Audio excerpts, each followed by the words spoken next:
Welcome to another tutorial of ProfLearn YouTube channel. In this particular video, we're going to have a discussion on IGCSE Paper 1 Math A, and we're going to see what are the most important questions that you can be able to take you through. We are going to look at the most important questions that can be able to take you from grade 6 all the way to grade 9. If you're new to ProfLearn YouTube channel, consider subscribing so that anytime I'm going to do further tutorials, you'll be notified. And the last part of this video is the most important because those questions will not miss in this coming exam. So let us go straight and get to see the first question, or the first topic that you really need to prepare is questions to do with standard form, converting ordinary numbers to standard form, and also converting numbers in standard form as ordinary numbers. So in this case, you can see here we are told we have a number which is 6.25 times 10 raised to the power negative 4. We are supposed to express it as an ordinary number. So which means that we are going to say this 6.25 times 1 over 10,000. And if you express that as an ordinary number, we are going to have our answer as 0.000625 as an ordinary number. Another way you can be asked questions here is whereby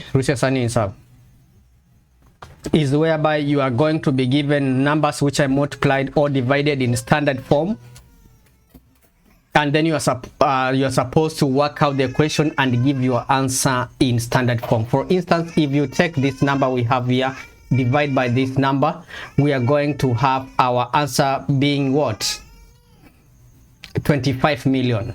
And with this 25 million, we are not going to leave our answer in this format. We have to give our answer in standard form.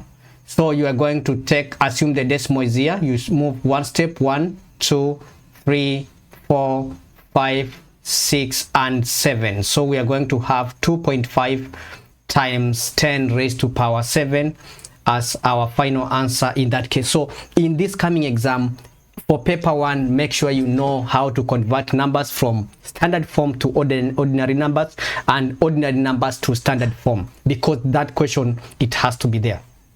The next question that or the next topic that I'm predicting is indices. When you are dividing two numbers which have the same base, you subtract the powers, and this is going to be 9 minus 5, so e is to power 4 is the correct answer.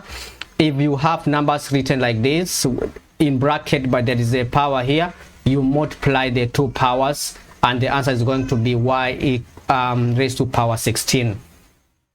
Another main area that must be tested, you have to see this question in the exam, is where you are supposed to expand and simplify.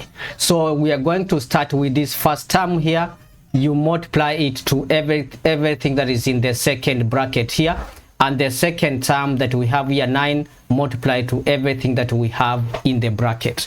If you take x times x will give us x squared, x times negative 2 is going to give you negative 2x, 9 times x is going to give you 9x, and 9 times negative 2 is going to give you negative 18.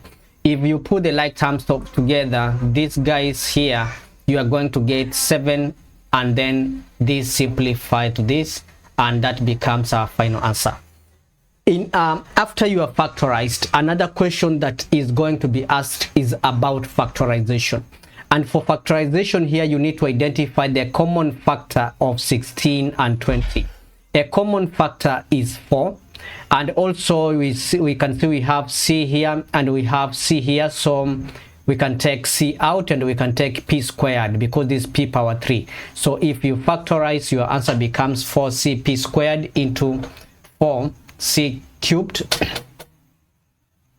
plus 5p. So that if you try to expand this, it will get you back to this expression that we were having.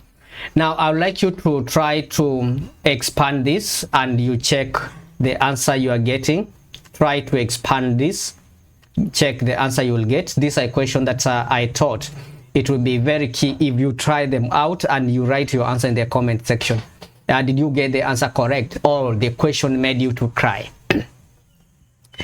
Yeah, so let's move further, and if you are new to ProfLearn YouTube channel, consider subscribing so that anytime I'm going to do paper 2 prediction, you'll be notified. Also, this is the powerhouse for physics. If you are doing physics also, you have every reason to subscribe so that when I go through those predictions, you'll be ready, prepared for the exam. You'll be ready and prepared for the exam, so that by the time you are walking out of the exam room, you must have smiled.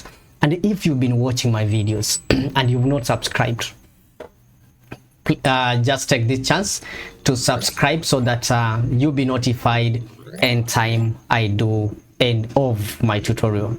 Moving further, did you get your answer as m squared minus 3m minus 40? If yes, write in the comment section that you got that. Also, I want you to factorize this one that is there. 5y plus 20y squared, what will it factorize to? Write in the comment section if you're gonna get it correct. Just try to factorize 5y plus 20y squared. Let's see what you're gonna get. Will you get the answer? Let's just write in the comment section. Let me see how many will be able to score that question.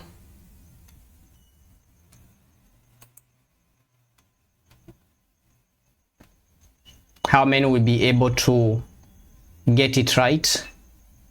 This is all of IGCSE Mathematics P1H rather. I've been doing pure math until I'm even forgetting that this is IGCSE. This is IGCSE paper 1H. So if you are taking IGCSE paper 1 on Thursday, this is the time to stay put and keep on watching this. Remember to leave a comment. On that so that we can know whether you are enjoying the lesson. So did you get the answer after factorizing that, right? And what about simplifying this? P squared plus 3 raised to power 0. So something that you need to realize, anytime you have any number raised to power 0 is basically 1. Yeah, so if you are going to see such a question, remember any number raised to power 0 is basically 1. So we also have this question here, and the question says that we are supposed to solve 3 into 3x minus 5 is equals to 9 minus x.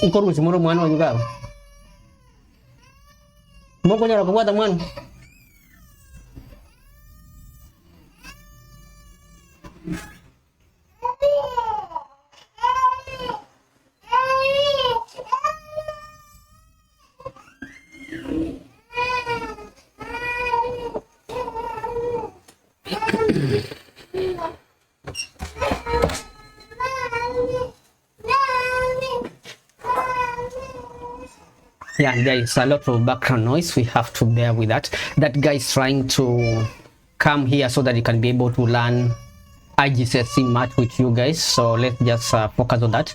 So we are having an equation here we are supposed to solve. So the first thing that I decided to do is to multiply all through by 2 so that I can get rid of this fraction that I have here. So if I multiply all through by 2, and you can see I multiplied here, this and this will cancel out, so that I'm going to have 6 into 2x minus 5 is equals to 9 minus x. So if I open the bracket, in this case I'm going to get 12x minus 30, and that's going to be equal to 9 minus x. The next part is putting the like terms together. Like terms.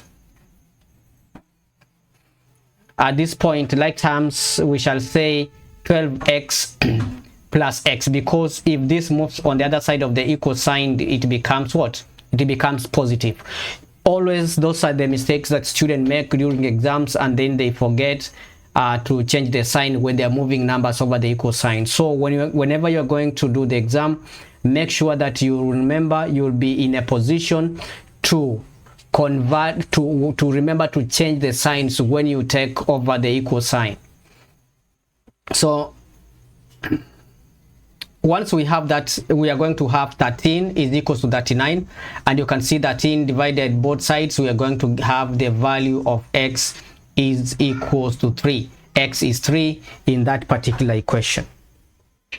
So you'll be given questions whereby you are supposed to factorize, you are supposed to make subject, you are supposed to solve quadratic equations, solving quadratic equation. Also, I need to say, if you are told to factorize this, we need two numbers whose product is what? Product is negative 30, and the sum of the two numbers is basically negative 1. The product of the two numbers is negative 30, but the sum is negative 1. The two numbers are 5 and 6, and for us to have a negative 1 when there is the sum, we are going to put this number to be negative. So at that given point, we can be able to write the middle term in terms of the two numbers the way I did, and then I grouped these together so that I could be able to factorize. Factorizing that, we get 6y plus 5 into y minus 1. So something I need to mention at this point, you may be asked this question like that, but also the way this question can be asked is that it can be having part. You may find that this question is having this as a Roman 1, and then the examiner can decide to give you Roman 2. And how is this examiner going to ask Roman 2? Well, he's going to say solve y squared minus y minus 5 is equals to 0. Is equals to 0. So since you have factorized already that part here, you are going to take the factorized form and equate it to 0. So you are going to take 6y plus 5 into y minus 1 is equals to 0. So which will mean that 6y plus 5 is equals to 0. Then from here we can see y is going to be equals to minus 5 over 6, or y minus 1 is equals to 0, and then it will mean that y is equals to 1. So this question will be asked in two ways. They will tell you to factorize, and then they will tell you now the factorized form or the equation that you have factorized in the previous section. They will expect you to solve an equation with that. So which means the way to do it is to equate the factorized form to 0, and then you proceed to find the value of the unknown there, either x or y. Another question that is going to be tested is the question to do with making subject of the formula. And to do that, we have to ensure that we shall multiply this part both sides, and you can see it cancelled here. We shall open this bracket, will be 8 times w. It will be 8w minus wf. Since we are making f the subject of the formula, we are going to put those terms with f on one side. So you can see I'm having 2f plus 3. Then at this particular point here, we can factor out f because f is common here and f is common, and that gave us this particular step at this given point. So once we have gotten that, we are going now to divide 2 plus w both sides, so that we are going to remain with f because we want to make f the subject, and our f becomes 8w minus 3 over 2 plus w as the final answer. Expressing that is completing the square. Completing the square is another area that is possibly going to be asked, and which will mean that in order to work out this,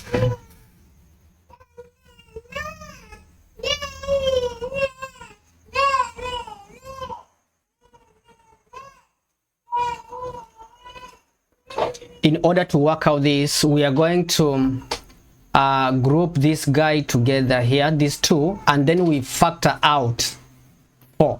If you factor out 4, you are going to remain with x squared plus minus 2x, and then now we are going to complete the square of that particular part that we have. To complete the square of this part, we are going to say x minus 1. Where are we getting 1 from? You shall take a half of this number that we have here. So you shall take a half of this number is 1, so you shall say x minus 1, close the bracket, square. Then you shall subtract the square of this number that is inside here. Subtract the square of this number, and that's going to be basically 1. If you square 1, it's going to be 1.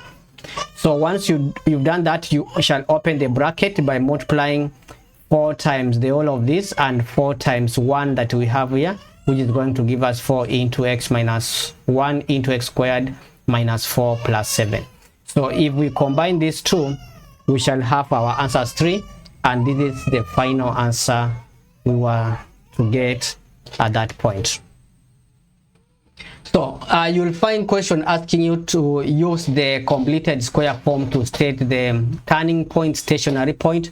Of course, you are going to take the opposite sign of this number that is inside here to be the x coordinate, and this number that we are having here is going to be the y coordinate of that stationary point, but we are going to see that in a short while.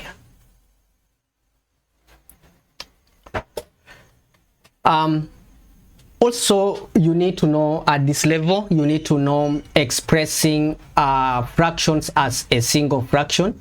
So you are going to find what the LCM of these two numbers, 4 and 6x. The LCM is 12, because 4 can go to 12 and 6x can go to 12x, right? So which number do you need to multiply 4 by to get 12x? That will be 3. So this is going to be 3x. 3x times 9 times 3 is going to give us 9x. And which number do you need to multiply by 6x to get 12x? That number is 2. So that's why we are having 2 at this given point. So if you open the bracket, we are going to get this, putting the like terms together, 9x minus 2x going to give us 7x, and this is going to be 10, and our final answer becomes 7x plus 10. We leave our answer like that as a single fraction. So these are the areas, these are the main areas that will be tested as far as IGCSE Math Paper 1H is concerned. So make sure that you understand how to work out such questions. We need also to look at, you need to know how to find area of a sector, and of course you know that this is the angle that is making this particular sector, and the formula for area of a sector is given by theta over 360 times pi times r squared. Then for us to do that, we are going to substitute 110 over 360 times pi times 7.1, which is the radius for that sector, 7.1 squared, and if you work it out, you are going to get your answer as 848.4 in that case. And don't forget that also they can ask you to work out perimeter of a sector, perimeter of a sector. And remember, perimeter of a sector, first we must work out this arc length. We should be able to get the arc length here. If we are finding perimeter, then we can be able to add this distance round. So in this case, arc length is given by theta over 360 times 2 pi r.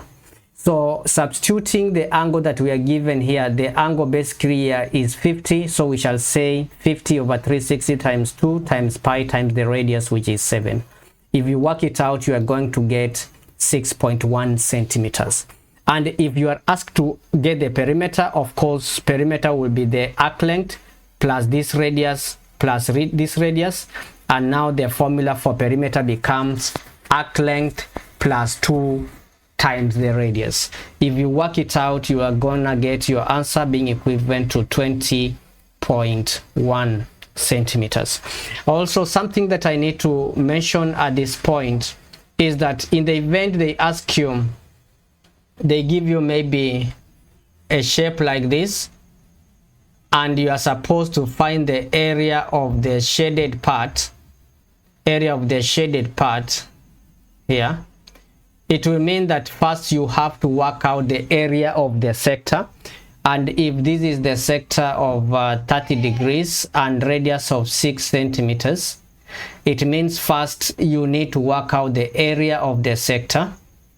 Then you will work out the area of the triangle here. Area of the triangle here is going to be a half AB sine theta.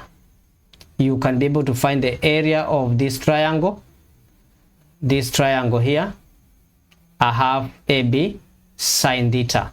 Then area of a sector, you subtract the area of the triangle using this formula, right? Moving to question number 7, so that we can see which other question that is likely to be tested. You may be tested to find area of a triangle. Here we are told that the figure shows an isosceles triangle, which is having 17 centimeters by 17 centimeters and 28. So for you to work out this area, first you need to know what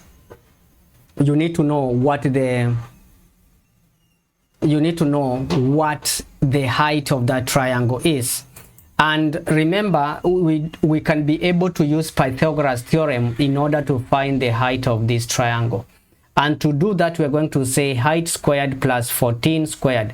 Why 14? From here to here, from this point to C, is a half the entire distance BC. So this was 28, so this will be 14, and this other part is going to be 14. So we can be able to consider this triangle that we have, right angle triangle that we have here, so that we can be able to use what? Pythagoras theorem in order to work out. And if you work out the height properly, the height is going to be 10.5. So once you have the height 10.5, you are going to say area of a triangle is a half base times height. And the base, of course, we are going to use the base, which is 28 in this case, and the height is the 10.5 we have gotten. Working it out, you are going to get 147 as the answer for that case. Moving on, we need to 147 as the area. The next part is also finding area of compound shapes. Finding area of compound shapes is another area that is likely to be tested.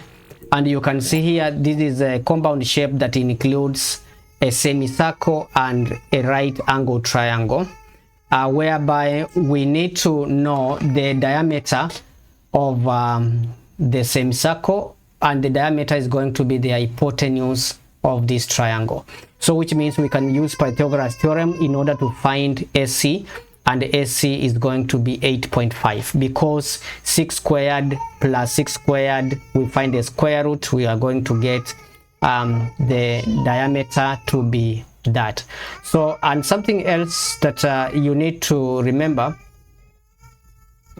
we need to work out area of the semicircle. Will be, of course, if the diameter is 8.5, then the radius will be from here to that point, so which is going to be 4.25. The area of the shape would be the area of the semicircle, which is a half pi r squared, plus area of the triangle that we have down here, which is a half base times height. Then if we combine the two, we are going to get the area of the circle being 28.4, and I'm saying over 2 because this is a semicircle, because we know area of a circle is pi r squared. So since it's a semicircle, we can be able to find the area of a circle, then we divide it by 2. So we get the area of a semicircle that, and the area of a triangle is a half base times height. And in that case, you can see this is a right angle triangle, 6 by 6, so this is going to give us a half times 6 times 6 is going to be 18, and for us to find the area, it will be the total area, which is 46.4. Another possible question that is going to be asked in this paper is arithmetic sequence and series. AP arithmetic sequence and series. Maybe you are given a list of some of the numbers in a sequence, and then you are supposed to work out the sum of numbers, or you are supposed to find the nth term. So in this particular case, you can see here we are having a list of terms. The first term is 8, followed by 15, 22, 29, and 36. So what does that mean? That means that we can be able to get the first term. The first term is 8. Common difference: from 8 to 15 you need to add 7. From 15 to 22 you need to add 7. You need to add 7. So the common difference is 7. So work out the sum of all terms from the 50th term to the 100th term. So in order to work out a question like this, I will definitely find the sum of the first 100 terms, the sum of the first 100 terms, and the sum of n terms is going to be given by what?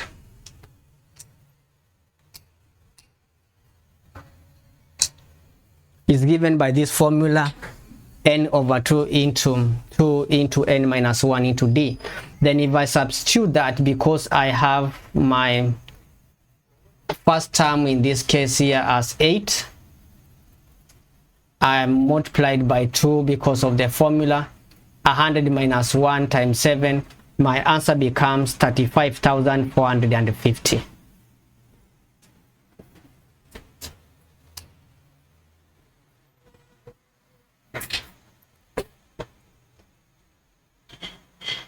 I need also to find the sum from 1 all the way to 49.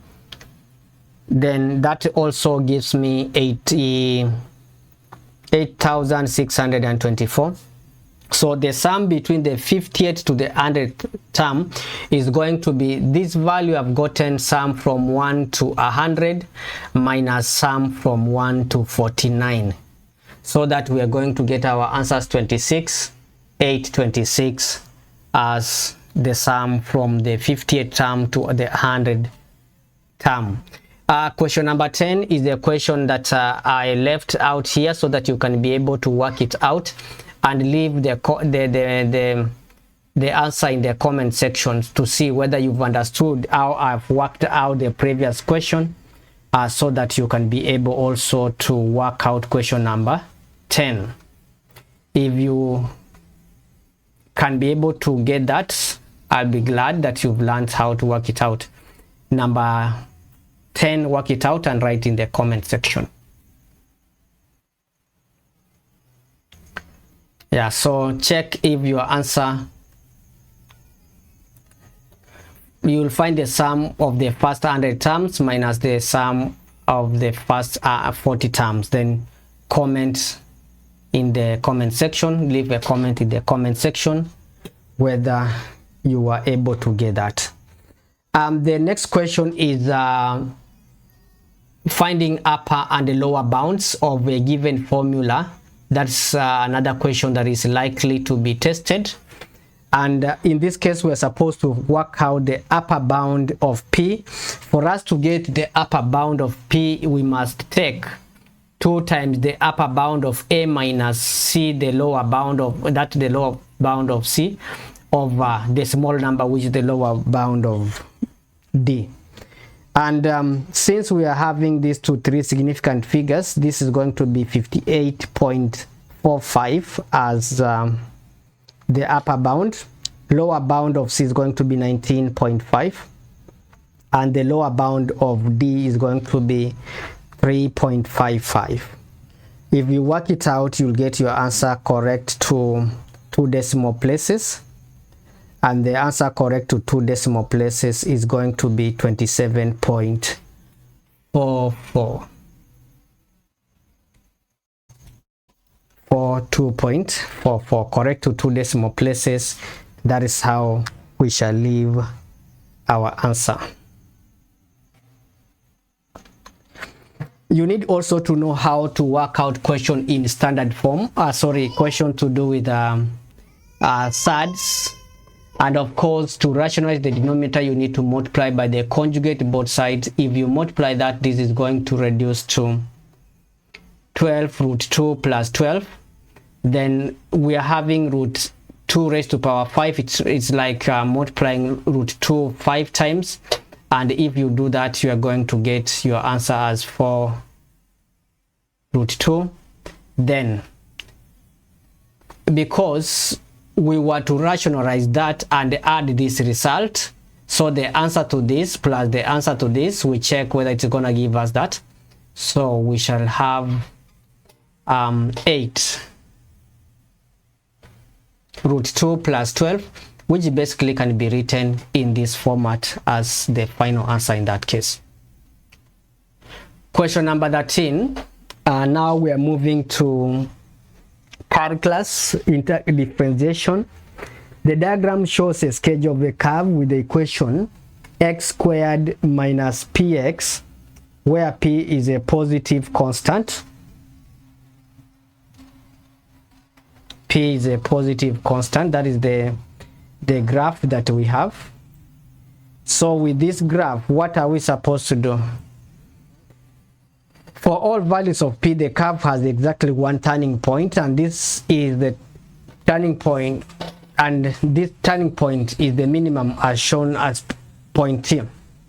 Yeah, so this is the minimum point, turning point. So in order to look for turning point and the stationary point of curves, you need to differentiate this function that you have here.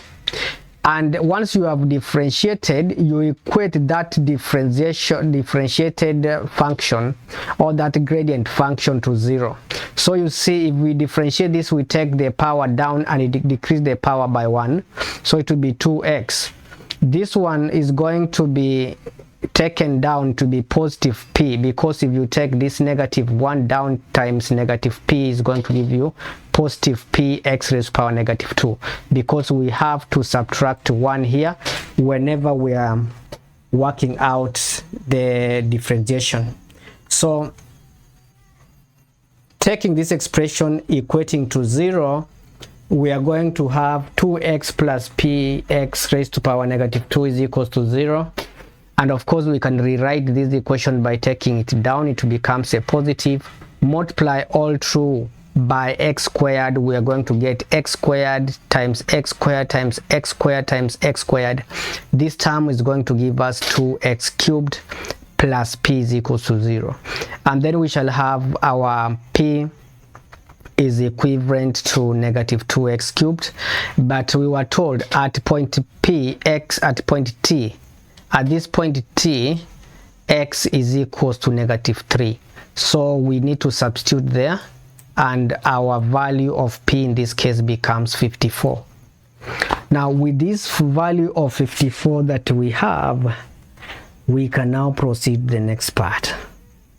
The line with the equation y equals to k is tangent to the curve with the equation y equals to x squared minus 16 over x. So which will mean that y is equals to x squared minus 16 can be written in this format. We can take this x up, it becomes negative 1 here. So we can now work out the y dx so that we can be able to find the gradient function. So doing the y dx in this case, we are going to have 2 coming down here. Then the power decreases by 1, we shall have 2x, and this negative 1 will come down, it becomes positive 16, x raised to power negative 2. So we equate that equals to 0. Yeah? Why are we equating to 0 at that point? Why are we equating to 0? It's because the equation we are told is a tangent and a curve. If we are talking of a curve like that, and then you have a tangent to that curve at that point, if it's a tangent, it means they have the same gradient. The gradient of the line and the gradient of the curve, if it's a tangent, they are equal. But if you can look at this equation that we are given here, in the form y is equals to mx plus c. Basically it doesn't have the x part. It's y is equals to 0 x plus k. So which means the gradient of this tangent line is 0, so the gradient of this curve also at that point where it's tangent is also 0. So that's why I equated that point here. So if I equate it, I'm going to try to work it out, and I'll multiply both sides by x squared, and you can see now I'm going to have 2x cubed plus 16 is equals to 0. So with this part that I have here, I can take 16 on the other side and divide by 2. That's going to remain with 2b. This is going to remain to be x cubed is equals to minus 8. If I find the cube root both sides, my x is going to translate to -2. Then if I want to find the value of k, I need to find the value of y from here, so that I can be able to know what k is, because if I have y, I can be able to say that value equals to k. But to get that, I need to substitute the value of x that I've gotten into the original equation here, so that I can get y, and the y is going to be that value. So that's going to be 12 in that case, and basically that's what you are supposed to do in that question. Number 14 is a question to do with the kinematics, and we are told here that there are two particles. Yeah, P and Q, which are moving along a straight line. The fixed point O lies on this line. Displacement of P from O at the time t is s in meters given here. The displacement of Q from O at time t is x meters, where we have x in this particular format. Find the range of values of t where t is greater than 1. Yeah, t is greater than 1, for which both particles are moving in the same direction. So first we are going to differentiate the first one and also differentiate the second expression, so that we can be able to solve for both. So we are going to have the first part differentiated, which shall have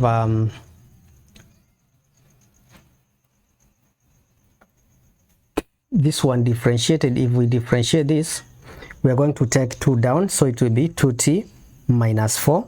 We equate that to 0, and also we differentiate this expression.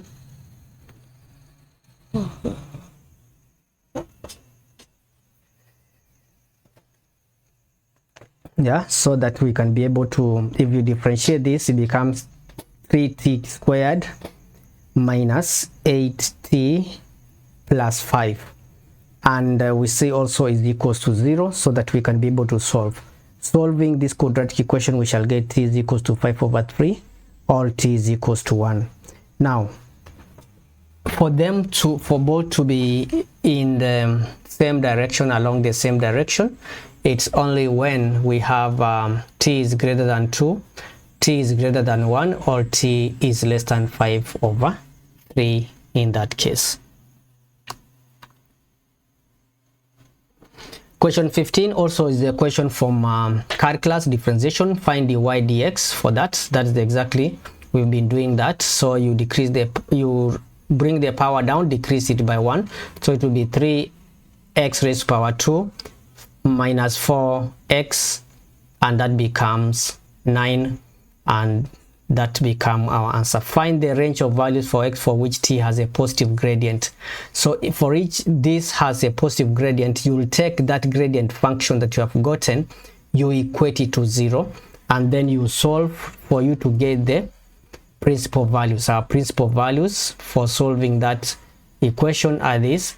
For it to have a positive gradient, it means it should be above the number line. Yeah, so the part that will have positive is this part of the curve is above the x-axis, so which means the value of x that satisfy that are values to this direction and values to this lower direction. That's why you can see my answer I've written x is less than negative 1.9, or these values in this direction, or x is greater than 2.52 in that manner. Yeah, but if the question was expecting you to find gradient or to define this region below here, the way you are to write your answer is you are to write your answer as x is greater than negative 1.19 less than 2.52 for this region that we have there. But in this case, we are not interested with that. You are not supposed to work out that. We are only interested above the line, which is going to give us the positive gradient. So once we've understood that, another topic that is going to be tested is circle theorem.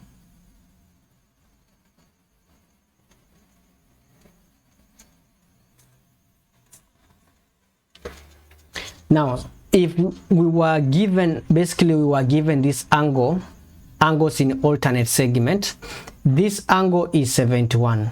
So this line that you can see here, it wasn't there.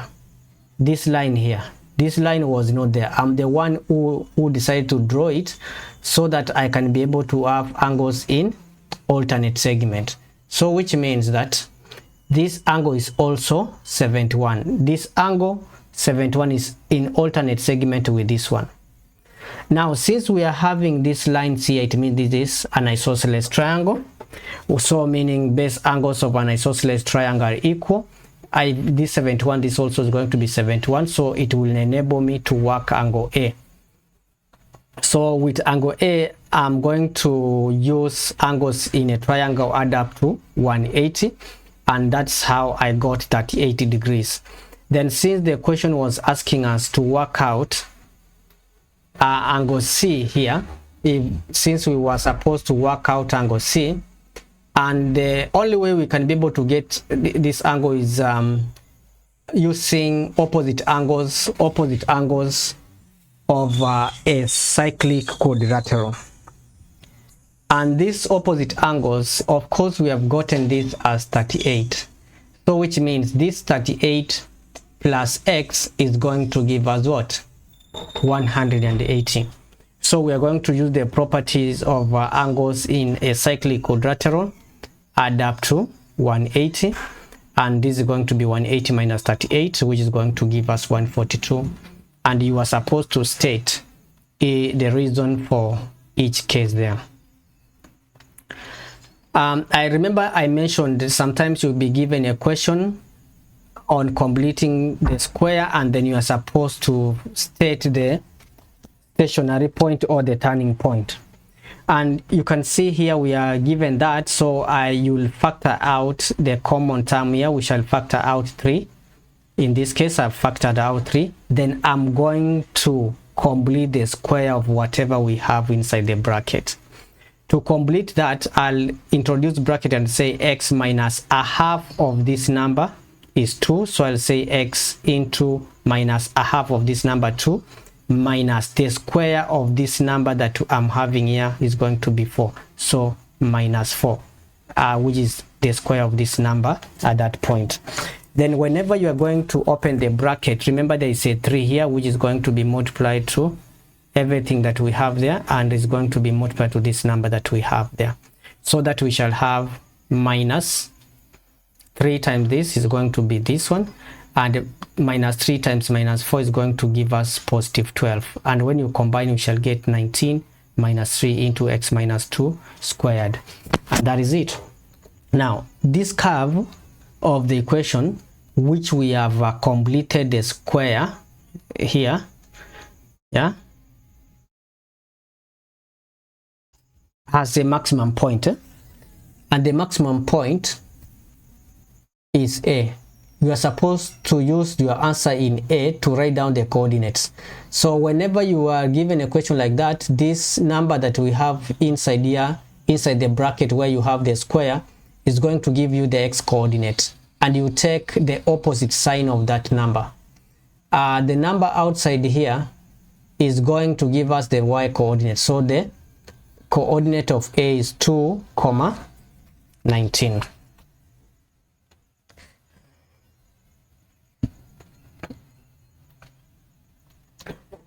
You'll be given composite function, question to do with composite.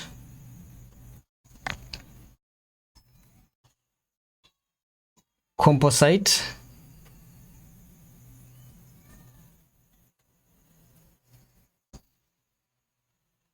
And inverse functions. So that is another area that will be tested in 1H. So make sure you go through that area before you sit for the exam. There is high likelihood for a question like that to be tested. So we are given to function f of x, which is 5x squared minus 10 plus 7, and g of x is 7x minus 6, where x is greater than or equals to 1. This is called the domain, so we can be able to use this to state the range of that. So which means we are supposed to find fg of 2. The first thing you do is finding g of 2. G of 2, it means you are going to substitute 2 anywhere you have x in the function g. So g of 2 is going to be 7 times 2, which is 14, minus 6, and that's going to give us 8. So g of 2 is 8. The whole of this can be replaced with 8. So we're going to say f of 8, because g of 2 is what? 8. Then means that anywhere we have x in the function f, we are going to substitute what? We are going to substitute 8. And if you work it out, you are going to get what? You will get your answer as 247. 247 as the final answer in that case. Then we are supposed to work out the inverse of that function also. Inverse of the function. Inverse of the function.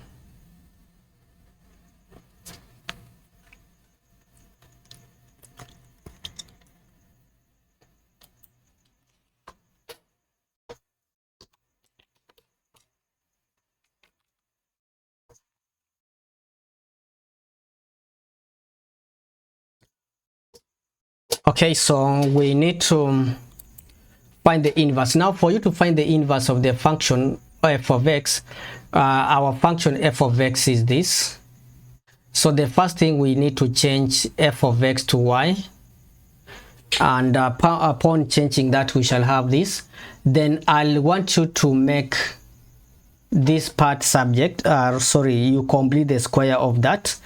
And of course, we are going to group these guys together. We factor out 5, and then once we have factored it, just completing the square, you guys, is not really hard. I want you to just master the steps.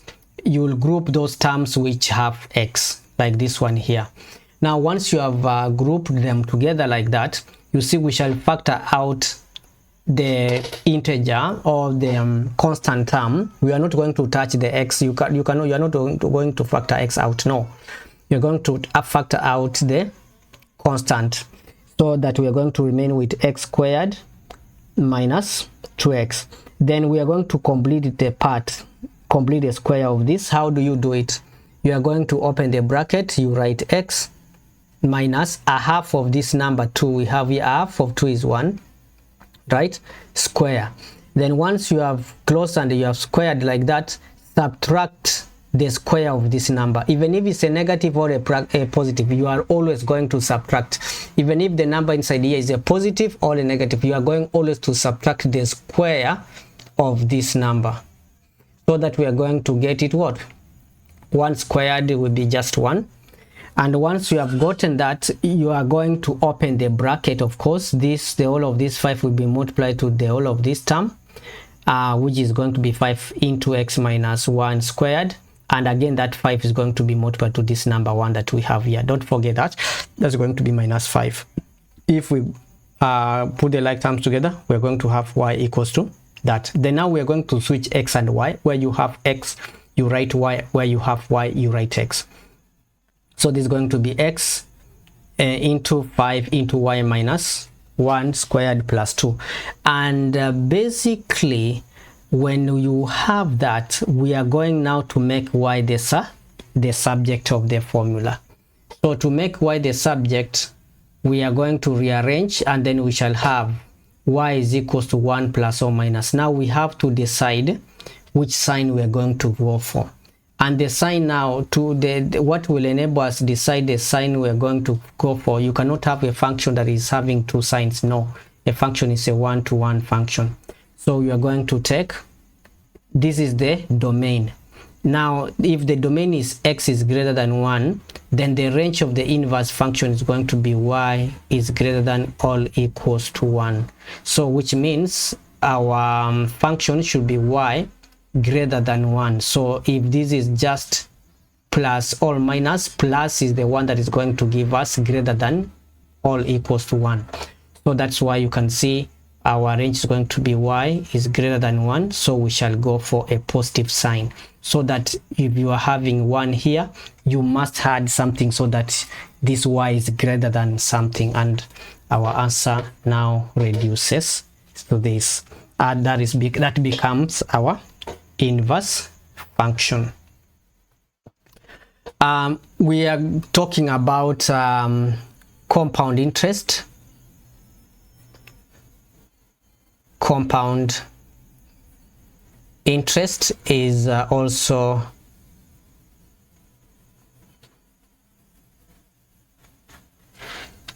I think this is one of the good handwriting, compound interest.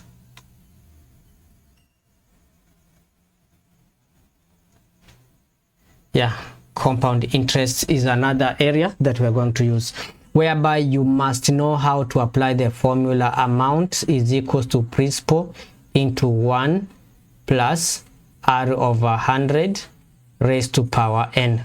You must know how to use this formula before you sit for that exam, because this question can be asked.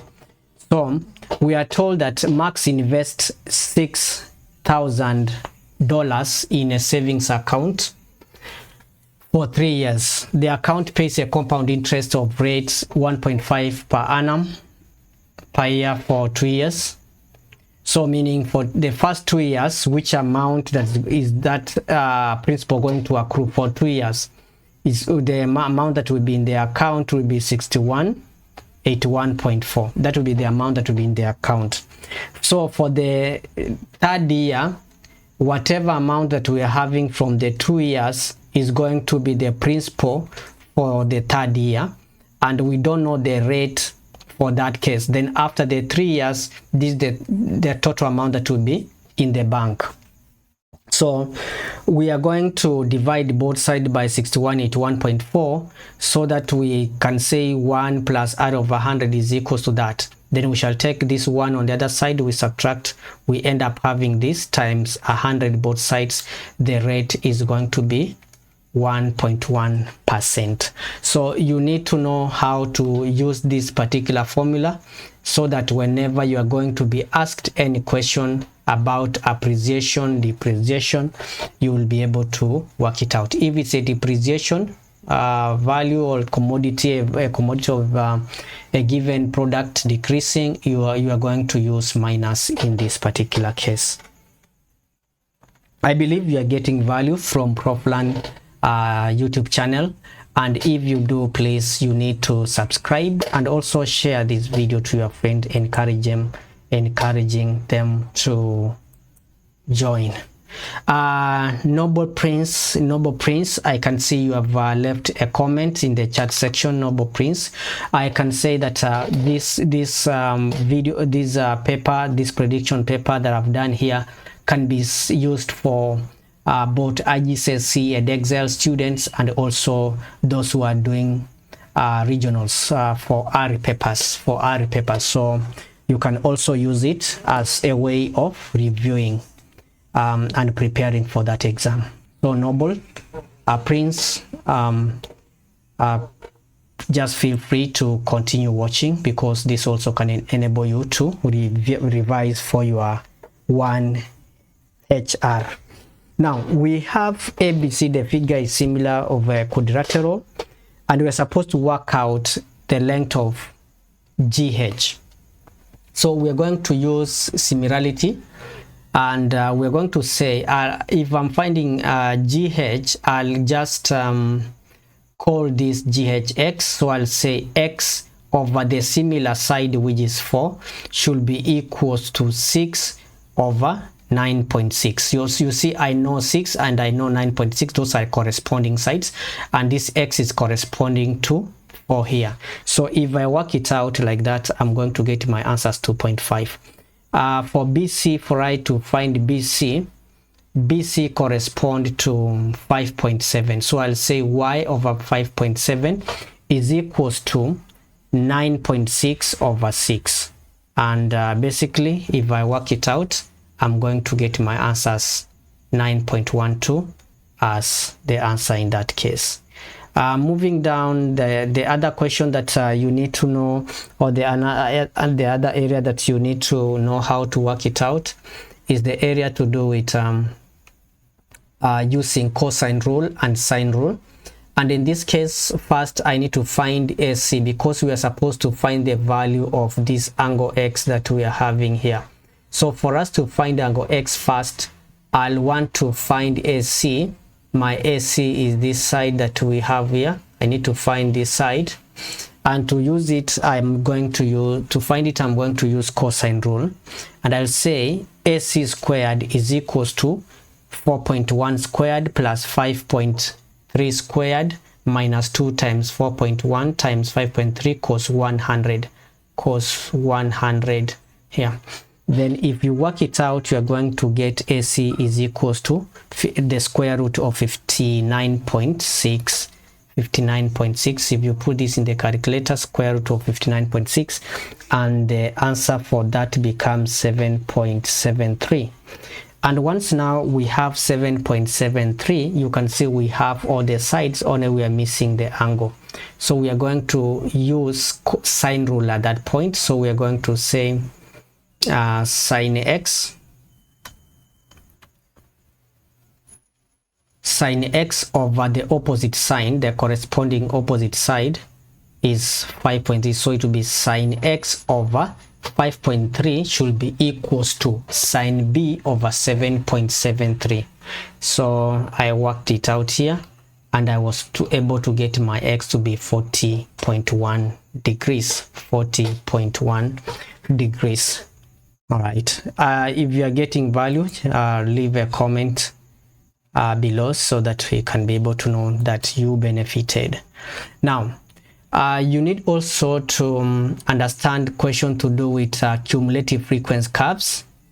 This question can be asked in paper 1 or paper 2. So if you do paper 1 and you find a cumulative frequency curve, then you know there will be a histogram in paper 2. So this one is going to be either in paper 1 or paper 2. So if you do, you go to the exam, you find a histogram in paper 1, revise for frequency curves in paper 2. Whenever you have a cumulative frequency curve like this, something that you need to remember is that if this is the maximum, the total cumulative frequency 80, then 40 is going to be the median. You go across and you read the value down here, your median is going to be this value down here, right? If you want to find the lower quartile, is a half of 40, is going to be 20. So the lower quartile is going to be 38, which I've gotten here. And if you need the upper quartile, is 75 percent of 80, or 3/4 times 80, which is going to be 60. You go across where you meet the graph here, you read down here, and that's going to be 56. So that whenever you are asked about the interquartile range, it will be the upper quartile minus the lower quartile, which is going to be 56 minus 38, and that's going to be 18. That is the interquartile range. So we are told that 60% of the men took 50 minutes or less for the race. No woman took 50 minutes or less for the race. So meaning that we need to go 50 minutes. You go to 50 minutes here, you go up and check the graph here, you read on this other end. So if you go, you read like that, this is going to be 42. Yeah, so 42 men at that point, and 42 is equals to 60%, because we are told 60 took 50 minutes. 50 minutes is corresponding to 42, so we can say 42 is equals to 6%. What about 100%, so that we can be able to get the total number of men who took part in the race, and that is going to be 70 men who took part in the race. Remember, you will be asked also a question to do with inverse and direct proportion, and in this case here I've taken you through a question to do with inverse proportion. F is inversely proportional to the square of R. So we can say F is inversely proportional to R squared. So in that case, to remove the sign of proportionality, we are going to introduce a constant and say this is going to be K over R squared, and that is exactly what I did here. Then we are given F is 36, R is 4, then we are going to substitute so that we can be able to get the value of K. And if you work out the value of K is going to be 576. So the equation is F is equal to 576 over R squared. Now, if you are told in an exam now, find find R when F is 100. Can you write the answer in the comment section so that I can mark for you? I'll mark. Yeah, I'm going to mark. Write your answer in the comment section. I'm going to mark. If you answer correct, I will award you the bonus marks, method marks, and answer mark. So go and work it out. Right? I'm going to check and read each and everyone's comment. Work out the value of F when R is 48. So meaning we are going to use the equation that we got from the previous part, and then 576 over 48 squared, and that's going to be a quarter, which is 0.25. So that is one way a question can be asked, and you can be asked about question on straight lines. If you are asked the gradient of an equation of a straight line, means you have to arrange those equations so that you have it in the form y equals to mx plus c. Once you have in the form y equals mx plus c, then you can see that this part that we have here is the gradient, and this part that we have here is the y-intercept. So we have the gradient as 7 minus 7 over 2 in that case.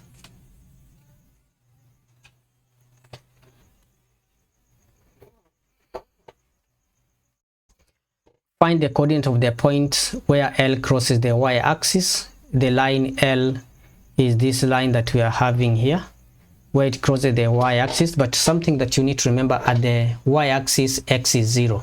So you will take this equation that we have, where you have x, you put 0, and then y is going to be equals to 5, and the coordinate now can be written 0, 5, because the x coordinate is 0 and the y coordinate is 5. So the coordinate will be 0, 5, like that. Further, you can be given a question whereby you are told that a point on the curve with the equation this, where the gradient is 10, the straight line,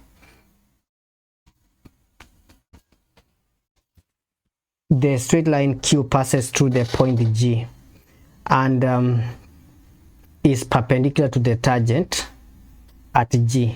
So meaning, if we are talking of the curve here, and then we have this point as if we have this point as the point G, and we have a line Q which is perpendicular to the curve. So there are a few things we need to consider, and one of it is we are going to differentiate. We do dy dx, then we get 16x minus 4. Because we were told that the gradient of the curve is 10 at that point, we shall equate this gradient function to 10. That will enable us to find the value of x, and we shall get our x to be 1.5.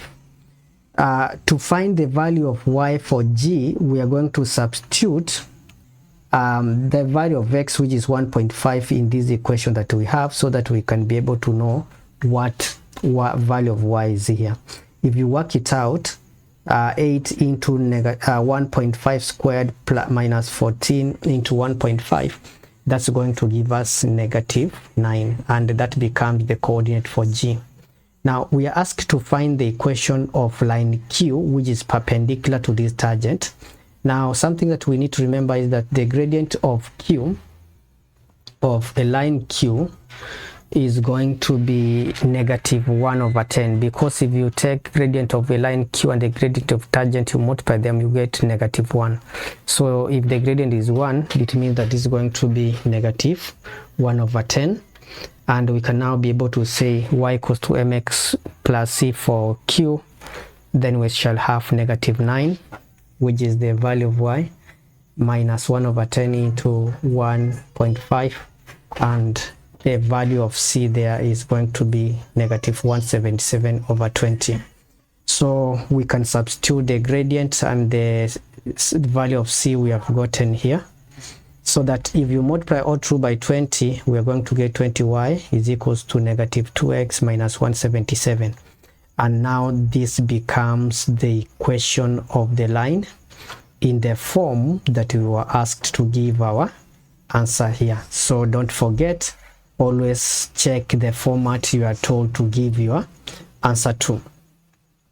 Almost done. We need to look also at the histogram. I mentioned that if you are asked to find the equation of to answer a question to do with cumulative frequency curve, then there will be a histogram in the other paper. So basically, I'm foreseeing in paper 1 you will have a histogram, and paper 2 you will have a cumulative frequency curve. Just come back and leave a comment whether that is the case, and that's what happened.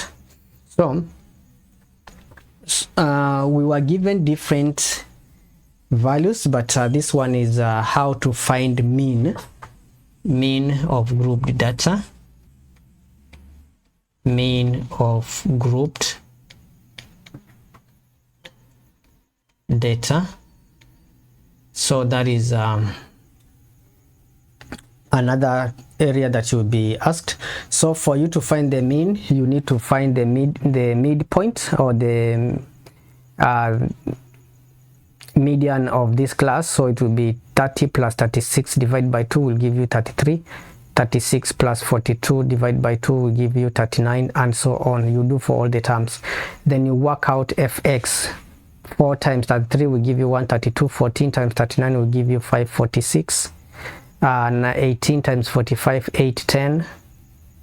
19 times 51 will give you 969. 5 times 57 will give you 285. We were supposed to write out the model class before working out the mean. The model class is a class with the highest frequency, and the class with the highest frequency is what? Is 9, that is 48 to 54. I need to change that. 48 to 54. I think I made a mistake there, so just bear with me, guys. So model class is a class with the highest frequency, and this is our class with the highest frequency in that case. The next part is to work out the mean. To work out the mean, you need to add all these values we have here, divide by the sum of everything that we have here, which is if you add all this, we're going to get 60. So that is going to be summation of f of x over summation of f. Sum of f of x divided by the sum of f here, and that's going to be 45.7 as the answer in that case.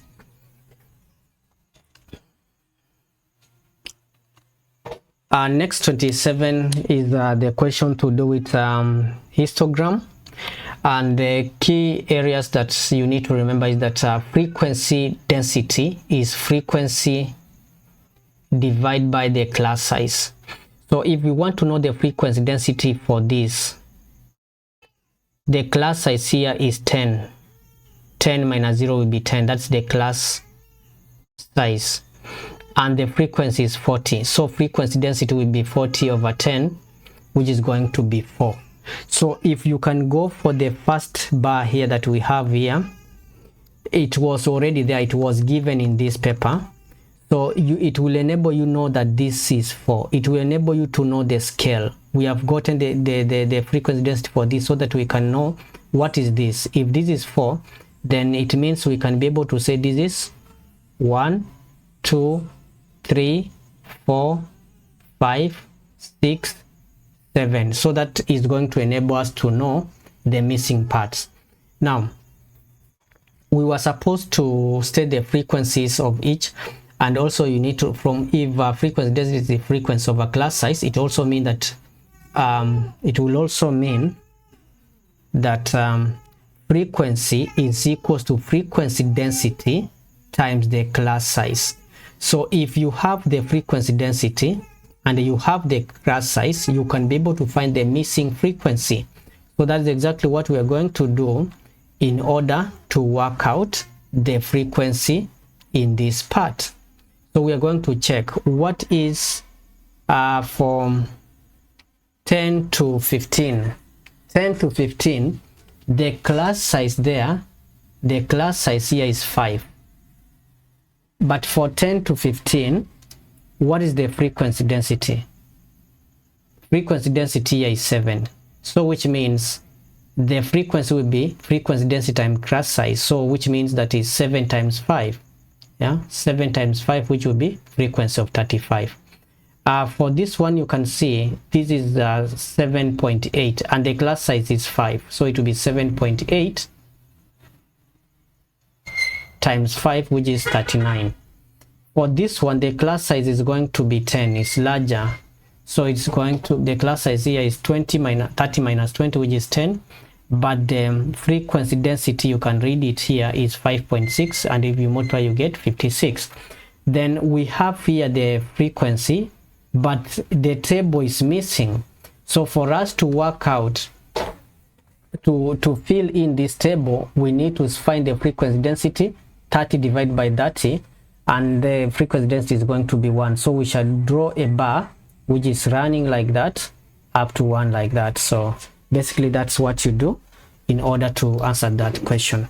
Now we have answered to do a question completing the table, completing the histogram, and there will be another question that you can be asked. One of the people working the store is chosen at random, a question to do with probability from a histogram. So we are told that a person is chosen at random. Work out an estimate of the probability the distance traveled by this person in order to get to work was greater than 25 kilometers. So you are supposed to go for greater than 25 kilometers. 25 is here. We find the frequency of people by doing the area of this histogram will give us the frequency plus the frequency on this side. So here the frequency is what? Here the frequency is basically here is 30. There were 30 people. So we need to know in this one also how many people are here. To get the number of people is the class size that we have here, which is actually going to be 25. That is going to be 5. And the frequency density is 7, is 5.6. 5.6 times 5, we shall get the total number of people in that case is going to be 5.6 times 5 plus 30, and we shall get 58. But the total number of people in this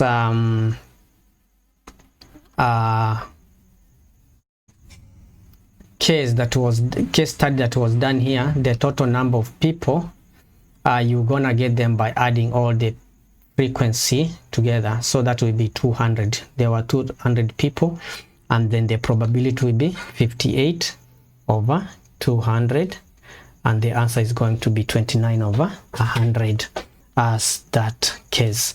Don't forget to check also question to do with probability, and in that case on probability you'll be told to maybe complete a tree diagram. If this is 7 over 12, it will be 1 minus 7 over 12, which is 5 over 12. And we were told also that there are 15 seeds in the packet of pea, so 8 of these are sunflowers. So for sunflower it will be 8 over 15, and for the other seed will be 7 over 15, and then we shall complete the tree diagram like that. Calculate the probability that Aika will take 2 sunflower seeds. So 2 sunflower seeds will be 7 over 12 times 8 over 15, and if you work it out you are going to get 14 over 45 as the final answer. If you have gotten value from this particular video, consider subscribing so that anytime I'm going to do more tutorials you'll be notified. And we shall now focus on other papers. For now we shall stop at that given point. I wish you all the best, good luck, and don't forget to check our Patreon page. Check in our Patreon page, whereby you can be able to access the PDF I've worked on, so that you can be able to download it and work on it. See you in the next video.